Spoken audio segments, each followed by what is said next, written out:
కానీ మీరు 140 రకాల జబ్బులు ఓన్లీ మిల్లెట్స్ తింటేనే 140 మీకు తెలుసు కాబట్టి, మీకు తెలియని రోగాలు ఇంకా 140 కూడాను బాగవుతాయి. నిజమా సార్? నిజం, 100%. రెండో మాట లేదు ఇందులో. అంటే ఇప్పుడు మీ ఉద్దేశ ప్రకారం క్యాన్సర్ అనేది రోగమా లేకపోతే ఒక విటమిన్ డెఫిషియన్సీ అంటారా? ఏదైనా రోగమే. దానికి కారణాలు మీరు విటమిన్ డెఫిషియన్సీ అని ఇదని అదని మీరు చెప్పుకుంటున్నారు, కానీ రోగం రోగమే. దాన్ని కూడా మీరు తగ్గిస్తాను మీ ఫుడ్తో? నేను తగ్గించేది ఏం లేదు, రాకుండా చూసుకోవచ్చు. తగ్గించేది చాలా చిన్న మాట. నీ జీవితంలో ఎప్పుడు ఏ రోగం రాకుండా జీవించాలంటే ఉన్న దారి ఒక్కటే, అది సిరిధాన్యాల రహదారి. ఎందుకంటే వైజ్ఞానికంగా నీ పొట్టలో గట్ మైక్రోబ్స్ ఉంటే నీ శరీరంలో ఉన్న జీవకోశాలు చేయలేని జీవ ప్రక్రియలన్నిటినీ తన భాగంగా చేస్తూ మీతో సహజీవనం చేసే ఆ గట్ మైక్రోబ్స్ని, అంటే నిజమైన డాక్టర్, మనం చంపుతూ వస్తున్నాం. అందుకే ఇన్ని రోగాలు. ప్రతిరోధక కణాల్ని కూడాను పోషించే అద్భుతమైన గుణాల్ని మీకు ఇచ్చేది ఈ గట్ మైక్రోబ్స్. అంటే మీరు ఇన్ఫెక్షియస్ డిసీజెస్ కానివ్వండి, క్రానిక్ డిసీజ్ అవ్వండి, అక్యూట్ ప్రాబ్లమ్స్ కానివ్వండి, అన్నిటికీ మూలం ఈ అసమతులనం, మైక్రోబియల్ ఇంబ్యాలెన్స్ అంటారు. సో మీరు గట్ మైక్రోబ్స్ని సమృద్ధం చేసుకునే ఒకే విధానం పీచుగల ఈ ధాన్యాలే, ఇంకేమీ లేవు.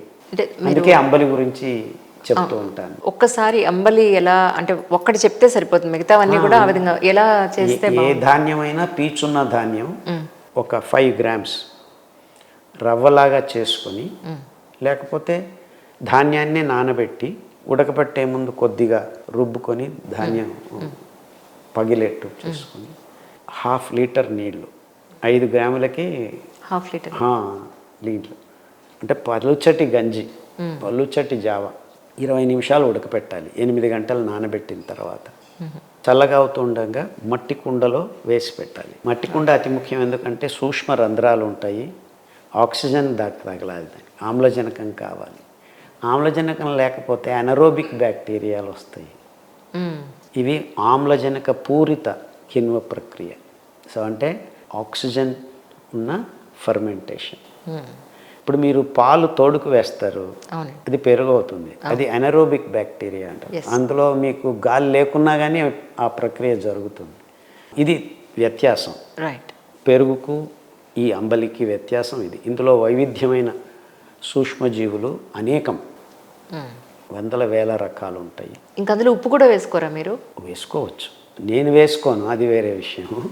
ఉప్పు వేసుకోకుండానే మనం కిణ్వ ప్రక్రియ జరిపించాలి, ఫర్మెంటేషన్ జరగాలి. ఉప్పు వేస్తే అక్కడికి వచ్చే ఆవాహన చేసే ఆ సూక్ష్మజీవులు మారతాయి. ఎందుకంటే ఉప్పు ఉండటం వల్ల జీవ ప్రక్రియలే వేరే అవుతాయి. సో తాగే ముందు ఉప్పు వేసుకోవచ్చు మీరు. అది కూడా కరెక్ట్. పెరుగు కూడా అంటే సార్ మీరు పెరుగు కూడా వాడక్కర్లేదు అంటే? నేనేం వాడక్కర్లేదు అన్నను, కానీ నిజమైన పెరుగు దొరకదు అని చెప్తున్నా. నిజమైన పాలు లేనప్పుడు పెరుగు ఎక్కడి నుంచి వస్తున్నాం? చాలా సింపుల్ లాజిక్. అవును సార్. మీకు పాలే లేవు ఇక్కడ. ఇప్పుడు మీకు దొరుకుతున్న పాలన్నీ కలుషితమే. కలుషితం కాకపోయినా మీరు వాణిజ్యీకరణ ప్రకారం ఐవీఎఫ్లు, స్టెరాయిడ్స్, యాంటీబయాటిక్స్ వాడి ఎక్కువ పాలు తయారు చేస్తున్నారు. ఆ పాలల్లో ఈ అంశాలన్నీ వస్తాయి. కొద్దిగా ఫర్మెంటేషన్లో తక్కువైనా కానీ ప్రమాణం మాత్రం మీకు ఈ కెమికల్స్ది దొరుకుతూనే ఉంటుంది. దానికి తోడు ఇంకా ఇబ్బందికరమైన విషయం ప్లాస్టిక్. ఈ పాలంతా ప్లాస్టిక్ సంచుల్లో అందరికీ అందజేస్తున్నారు. అది దాదాపుగా ఒక వారం 10 రోజులు ఆ ప్లాస్టిక్ సంచుల్లో ఉంటుంది. అండ్ లాక్టిక్ యాసిడ్, ఇవన్నీ కెమికల్స్ ఆ పార్టికల్స్ని మీ పొట్టలోకి అవి మళ్ళీ బయటికి వెళ్ళవు. సో ఇలా అనేక రకాలైన రోగాలకు దారితీస్తున్నాయి. అంటే మీరే మీ ఆవుకు ఎద్దులతో పిల్లలు అంటే దూడలు పుట్టి ఆ పాలను తీసుకొని ఆ పాలతో పెరుగు చేసుకొని అదైతే ఓకే, నో ప్రాబ్లం. కానీ మీకు ఐవీఎఫ్ చేయకుండా దూడలు పుట్టిన ఆవుల పాలు దొరకటం నా అభిప్రాయంలో ఆల్మోస్ట్ నిల్.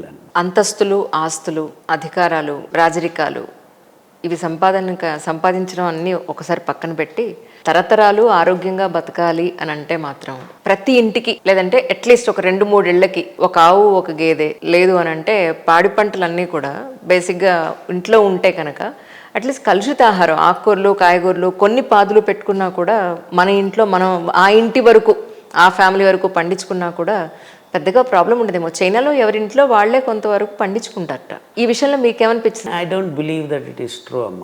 ఎవరు ఇప్పుడు ప్రస్తుతం ఆధునిక జీవన విధానంలో తమ పాలుగా తమ పంటల్ని తాము పండించుకునే ఆ సంస్కృతి చాలా దూరం అయిపోయిందమ్మా.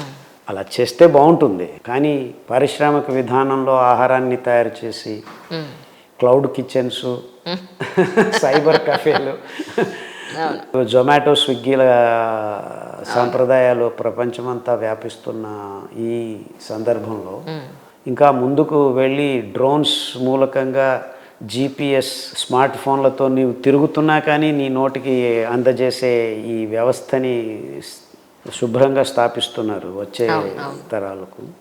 జరుగుతుందా జరగదా అనేది విషయం కాదు ఇక్కడ. మనకు ఆరోగ్యమైన జీవనానికి కావలసిన అంశాల్ని వచ్చే తరాలకు అందజేసే ఇచ్ఛాశక్తి ఉన్నదా లేదా అనేది మొదటి ప్రశ్న. ప్రస్తుతం నాకైతే ఆ ఇచ్ఛాశక్తి ప్రజల్లో తమ ఆరోగ్యాన్ని చూసుకోలేకనే కష్టపడుతున్నారు. ఇంకా వచ్చే తరాల ఆరోగ్యం గురించి ఆలోచించే శక్తి లేదనిపిస్తుంది.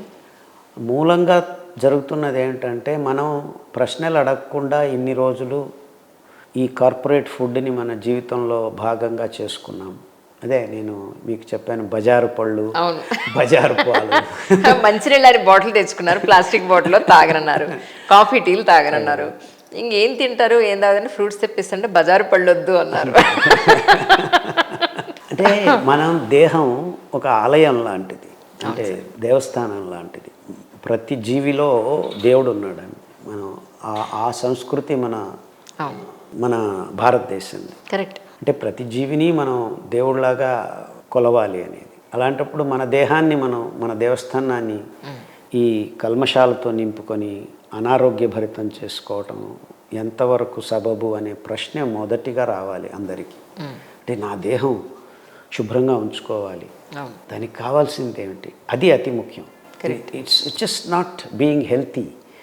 ఆ ఆత్మకు కొద్దిగా గౌరవం భక్తి ఉండాలి. అంటే నాలో ఉన్న ఆత్మకి నేను గౌరవించాలి, భక్తిని చూపాలి.